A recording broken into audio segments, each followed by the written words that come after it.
Hello parents, welcome back. So இன்னைக்கு சேனல்ல என்ன வீடியோ பார்க்க போறோம்னா Phonics reading lesson number 15 odd family words பார்க்க போறோம். So last வீடியோல og and ox family words பார்த்தோம்.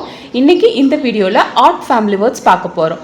So இங்க பாருங்க o and t இந்த ரெண்டு லெட்டரோட சவுண்ட் என்னது? o ஓடது a, t ஓடது t. இந்த ரெண்டு சவுண்டும் blend ஆகும்போது இங்க என்ன family word ஃபார்ம் ஆகுது? odd. So இந்த art அப்படிங்கிற family words கிட்ஸை நம்ம கான்சனன்ட் கூட blend பண்ணி CVC words ஃபார்ம் பண்ண வைக்கணும். ஸோ ப்ரீவியஸ் வீடியோலேயே நான் சொல்லியிருந்தேன் கிட்ஸை வந்து CVC wordsஐ ரீட் பண்ணும்போது ஆட் அப்படின்னு ஸ்ப்ளிட் பண்ணி ரீட் பண்ண வைக்கக்கூடாது, ஸ்மூத்தாக பாட் அப்படின்னு ரீட் பண்ண வைக்கணும். ஸோ இங்கே பாருங்க ப கூட ஆட் அப்படிங்கிற ஃபேமிலி வேர்ட் சேரும்போது இங்கே என்ன 3 லெட்டர் வேர்ட் ஃபார்ம் ஆகுது? பாட். ப ஆட் பாட். க art cart. Ka art cart. Da art dot.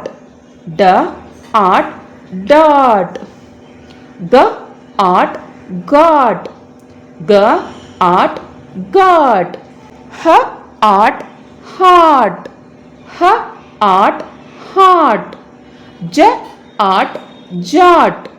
Ja art jot. L art lot. L art lot. N art not. N art not. P art pot. P art pot. R art rot. R art rot. T art tot. T art dot. So நம்ம இன்னைக்கு பார்த்த இந்த add family words உங்கள் கிட்ஸுக்கு நீங்கள் 3 letter words read பண்ண சொல்லி கொடுக்குறதுக்கு ரொம்பவே ஹெல்ப்ஃபுல்லாக இருந்திருக்கும்னு நினைக்கிறேன். ஸோ இந்த வீடியோ பிடிச்சிருந்துச்சுன்னா மறக்காமல் லைக் பண்ணுங்கள், ஷேர் பண்ணுங்கள் அண்ட் சப்ஸ்கிரைப் பண்ணுங்கள். Thank you so much.